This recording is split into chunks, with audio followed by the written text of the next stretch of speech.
this totalitarianism in the Taliban. I mean, Elizabeth Lee, you would be hearing the same thing from talking to people around the streets of the ACT.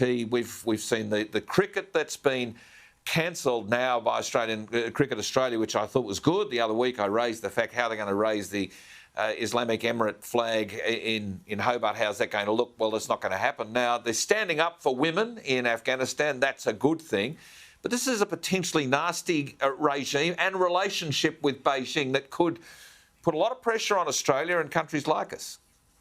Yeah, there's no doubt that obviously there's huge concern about what is going to happen. And, the going backwards of the 20 years of empowerment for girls and women, we know that there is not a single woman in cabinet. And we know that there is definitely a feeling that, the culture be that the woman's place is in the home. And so that, is going to be devastating for the women and girls in that country. And, I've got Afghan Australian friends and I know how devastated they are about seeing this and what's going to come of it. There's no doubt that we need to make sure that we keep a very close eye on China's role in all of this as well. I mean, there's no doubt that China has been flexing its political and military muscle for quite some time now, and Australia needs to be very, very vigilant, especially around our region. Right. Yeah, we do, and we've just got to get our act together fully on all of this. Bronwyn? Can I just add that really what has happened now with Afghanistan is that we're seeing a nation which is an apartheid nation, just like South Africa. Yeah. Only South Africa was the distinction between blacks and whites. Now it's the distinction between men and women in Afghanistan. And Afghanistan is asking Europe and the International Monetary Fund for loans and for money to keep flowing so that they can reconstruct their nation. And in my view, we should not give them a brass razoo, not a cent, until they acknowledge women's rights and women's rights are restored to them. Yep. Now, China's going to go in there and make it part of the Belt and Road system, no doubt about that. And it's going to use its influence through there and through Pakistan and try and make trouble for India. India is vitally important to us because it's part of the Squad, and China really is so against the Squad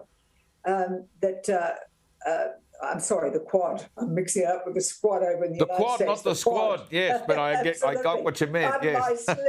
But the point is that India is very important to us, and the Quad needs to be probably will be formalised when our Prime Minister goes to see President Biden. But Gary, I said before the election in 2020, the presidential election, Trump and Biden, that if Biden was elected, then China would see that there was a weak president and that they could probably chance it with Taiwan. I said they wouldn't do it with Trump because if Trump says he'll do something, he will do it. And Xi knew that. Yeah. And now we're seeing it play out for exactly as I predicted it would. And the danger for us is enormous because we would be, if America does counter action that China takes, we will be part of that as well. And if nothing has happened, then we will end up with China sees us as the vassal state.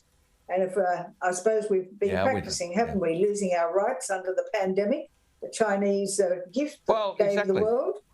So, it's a very, very dangerous time for us. And to see America with such a weak president makes it all the more dangerous.